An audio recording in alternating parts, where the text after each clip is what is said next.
Hey bam bang, j'espère que vous allez bien, en tout cas moi ça va nickel. On se retrouve aujourd'hui pour une nouvelle vidéo sur la Ligue 2, la 20e journée, avec 9 matchs analysés comme d'habitude, qui vont se dérouler entre le 24 et le 27 janvier, avec les matchs suivants: Caen contre Guingamp, Metz contre Grenoble, Laval qui recevra Troyes, Martigues qui recevra Amiens, Bastia contre Pau, Rodez contre Ajaccio, le Paris FC contre le Red Star, le derby francilien, Lorient contre Clermont et enfin Annecy contre Dunkerque. Voilà, n'hésitez pas à venir nous rejoindre sur le site VIP, les réseaux sociaux, tout est à l'écran et en description. N'hésitez surtout pas à mettre vos pronostics, vos critiques positives ou négatives, votre petit pouce qui va bien pour faire monter la vidéo le plus haut possible. Et n'oubliez pas de vous abonner et rejoindre la communauté. On est au-delà des 19 100. Merci encore. On jette un coup d'œil au classement où Lorient est actuellement en tête avec 37 points. Deuxième, Metz avec 34. Troisième, le Paris FC avec le même nombre de points mais avec un goal average légèrement inférieur. Quatrième et cinquième, Dunkerque et Annecy, 33 points tous les deux et le même goal average. En fin de classement, 3 équipes sont en difficulté plus que les autres. 16e et barragiste Ajaccio avec 18 unités, 17e Caen avec 15 points et 18e et dernier Martigues avec 12 points seulement. Et on attaque avec Caen contre Guingamp. Les Guingampais sont 6e alors que les Cannais sont 17e. Il y a 17 points d'écart entre les deux équipes. Les Normands ne s'en sortent plus, toutes compétitions confondues. Ils en sont à 6 défaites consécutives. Ils ont été sortis de la Coupe de France en plus par Guingamp et ils viennent de perdre à chaque fois de façon courte contre Clermont, Grenoble à la maison et à Ajaccio, qui est en plus barragiste, donc qui est dans la même galère qu'eux. C'est plutôt compliqué. Ils vont jouer en plus à Guingamp qui vient de gagner Rodez 3-0, qui ne perd plus ces derniers temps, qui reste sur 5 matchs consécutifs sans défaite, mais une seule défaite sur les 10 derniers matchs, toutes compétitions confondues. Ils sont encore qualifiés en Coupe de France. Donc pour l'instant que du bonus. Il reste en tout cas sur 2 grosses victoires d'affilée en Ligue 2, dont une à Annecy qui est juste devant eux au classement. Sur cette rencontre, je verrai une victoire de Guingamp 1-0 en déplacement, et je verrai le draw au no-bet et le pari remboursé 6 matchs nuls avec une cote à 1,68. On enchaîne avec Metz contre Grenoble. Les Messins sont seconds, ne sont plus qu'à 3 points du leader. C'est beaucoup mieux qu'à une époque où ils avaient eu tendance à stagner. Là, ils sont donc seconds contre Grenoble qui est 8e et qui a 7 points de retard. Quand on voit les derniers résultats des Messins, ils ont tout de même fait pas mal de matchs nuls, peut-être un peu trop. Ils auraient pu être largement en tête sur les 5 derniers matchs de Ligue 2. C'est 2 victoires, mais toutes à la maison, et 3 matchs nuls contre Annecy, contre Pau et contre Lorient. Certes, leur calendrier a été quand même assez compliqué. Ils vont jouer contre Grenoble, donc qui a 3 matchs consécutifs gagnés contre Bastia, Caen et Martigues. Ça leur permet donc de remonter au classement. Ils sont encore jouables pour les playoffs, mais ils ont quand même 6 points de retard sur Annecy qui est 5e. En tout cas, sur cette rencontre, je verrai quand même Metz s'imposer sur le score de 1-0 avec les deux équipes qui ne le marquent pas et une cote à 1,87. Et on enchaîne avec Laval contre Troyes. Les Mayennais sont actuellement sur 3 matchs sans victoire. Ils se sont fait accrocher 2 fois en championnat contre le Red Star et contre Clermont. Et ils ont malheureusement été éliminés de Coupe de France. Mais c'était par un club de Ligue 1 Toulouse, 2-1. Ils sont actuellement 7e. Mais ils espèrent bien entendu continuer contre Troyes qui va de son côté essayer de stopper une série de 2 défaites consécutives contre Rodez et contre Annecy. Ils sont actuellement à 3 points au-dessus de la zone de barrage. Ils auraient pu être beaucoup plus hauts car ils ont enchaîné une très belle série positive avec beaucoup de clean sheets consécutifs, des victoires en plus contre des grosses équipes, des matchs également très réussis. On rappellera qu'ils viennent de sortir Rennes en Coupe de France, en plus sans prendre de but. Sur cette rencontre, je verrai bien un 0-0 entre les deux équipes. Et je verrai le home no bet et le match nul rembourser ses victoires de Laval à la maison avec une cote à 1,98. Et on enchaîne avec Martigues contre Amiens. Les Martégots ne jouent toujours pas vraiment à domicile car tous leurs matchs sont à Guignon. C'est pour cette raison sans doute qu'ils n'en gagnent pas un seul. Ils n'ont fait qu'un seul match nul pour l'instant chez eux, entre guillemets, à Guignon. C'était contre Dunkerque. Sinon, à chaque fois, c'est des défaites au moins par un but d'écart. Et à part ce match contre les Dunkerquois, ils n'ont pas encore marqué un seul but. C'est totalement hallucinant. À chaque fois, des défaites de 1, 2, voire 3 buts d'écart, voire même 4. Heureusement qu'à l'extérieur, ils font quelques coups comme au Paris FC ou en Coupe de France, mais malheureusement, ils ont 3 points de retard sur le 17e, 6 sur le 16e et déjà 9 sur le 15e.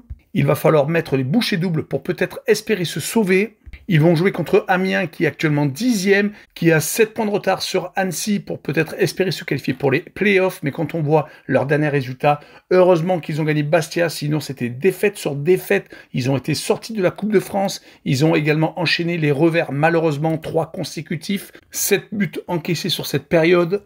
À l'extérieur, ils arrivent quelquefois quand même à exister avec des petites victoires à droite et à gauche, comme à Pau ou à Grenoble. En tout cas, bien entendu, je verrai une victoire d'Amiens 1-0, un peu comme quasiment tout le monde depuis le début du championnat.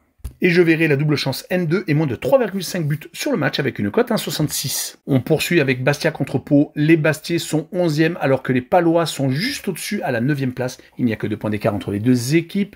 Les Bastiais viennent de perdre leurs 2 derniers matchs étant éliminés en Coupe de France par Nice, pensionnaires de Ligue 1, et ils viennent de perdre courtement à Amiens en Ligue 2. C'est plutôt une série moyenne avec 2 victoires, 1 nul et 2 défaites. Mais les victoires ont toutes été à la maison, dont une dans le derby corse contre Ajaccio. Et ils vont jouer contre des Palois qui sont donc juste au-dessus d'eux, qui restent sur 4 matchs sans défaite, 2 victoires dont une contre encore Ajaccio, une victoire à l'extérieur au Red Star et 2 partages de points contre des membres du top 4, Metz et Dunkerque. Donc c'est plutôt une équipe solide qui va se déplacer à Bastia, et sur ce match-là, je verrai bien un but partout, et je verrai le home no bet et le match nul remboursé si, victoire de Bastia avec une cote 1,66. Le match suivant est Rodez contre Ajaccio. Les Ruténois sont 13e avec 23 points alors qu'Ajaccio est barragiste avec 18. Il n'y a donc que 5 points d'écart entre les deux équipes. Rodez vient de perdre à Guingamp 3-0. Dommage car ils avaient tendance ces derniers temps à se ressaisir à la maison. Certes, ils avaient quand même perdu contre le Red Star, mais tout de même pour une équipe qui est en difficulté, 2 victoires, 1 nul et 2 défaites, ce n'est pas si mal que ça. Ils vont jouer contre Ajaccio qui vient également de gagner un match depuis très longtemps. Ils ont enfin stoppé une série négative qui courait depuis 7 rencontres. Leur dernier succès était avant donc celui du week-end dernier, le 8 novembre. Donc cela faisait 2 mois et demi qu'ils n'avaient pas remporté de succès. Cela fait donc vraiment du bien de prendre 3 points, cela les rapproche de 3. Mais le problème, c'est qu'à l'extérieur, les Corses, c'est totalement catastrophique. Un seul petit point pris, c'était en tout début d'exercice à Laval. Sinon, ils n'ont quasiment pas marqué de but. Seulement 2 petits buts marqués hors de leur base. Et ils vont surtout jouer contre l'équipe de Rodez, qui a gagné 3 de ses 4 derniers matchs. Je verrai une victoire 2-0 des Ruténois.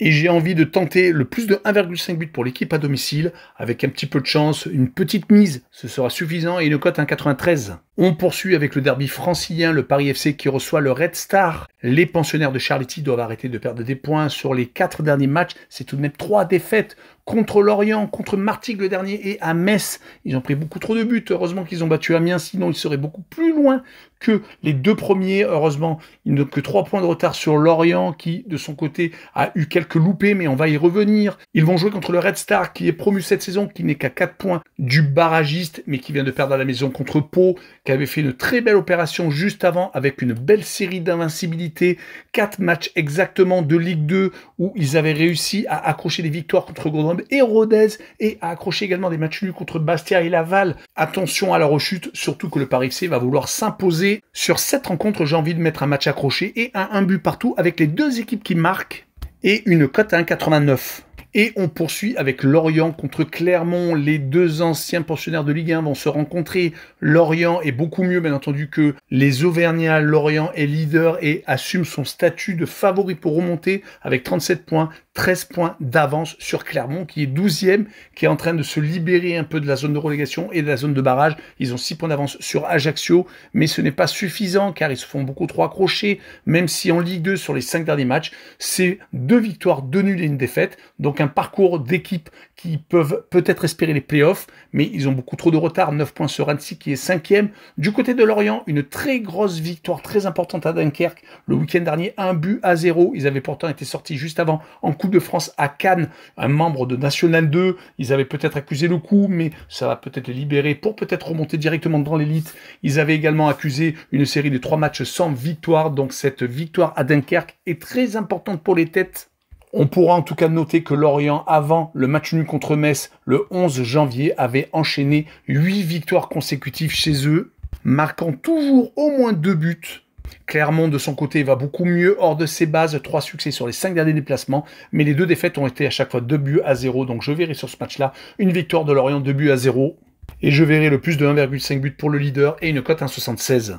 Et on finira cette vidéo par Annecy contre Dunkerque, le 5e qui accueille le 4e. Annecy vient de prendre 3 points très importants à 3 contre une équipe qui était très en forme il n'y a pas si longtemps que ça, surtout qu'il s'était rattrapé après une défaite à la maison contre Guingamp, 4-1. Annecy est vraiment une des surprises de ce début de saison qui arrive maintenant à maturité après avoir passé 2 saisons dans l'apprentissage d'un retour dans le monde professionnel. Ils sont peut-être en train de retrouver l'élite française. Ils vont jouer en plus contre l'équipe de Dunkerque, qui est un petit peu moins bien ces derniers temps. Sur les 3 derniers matchs de Ligue 2, c'est 2 matchs nuls et une défaite à la maison contre Lorient. Ils enchaînent les matchs au sommet. Ils sont encore qualifiés en Coupe de France, contrairement à Annecy, qui a été sorti par le Stade Briochin, membre de National 2. Mais sur cette rencontre, je verrai Annecy s'imposer 1-0 dans le match au sommet. Et j'ai envie de voir le draw no bet et le pari remboursé ces matchs nuls avec une cote à 1,83. Voilà, on en a fini avec cette vidéo. N'hésitez pas à venir nous rejoindre. Ciao les bambins!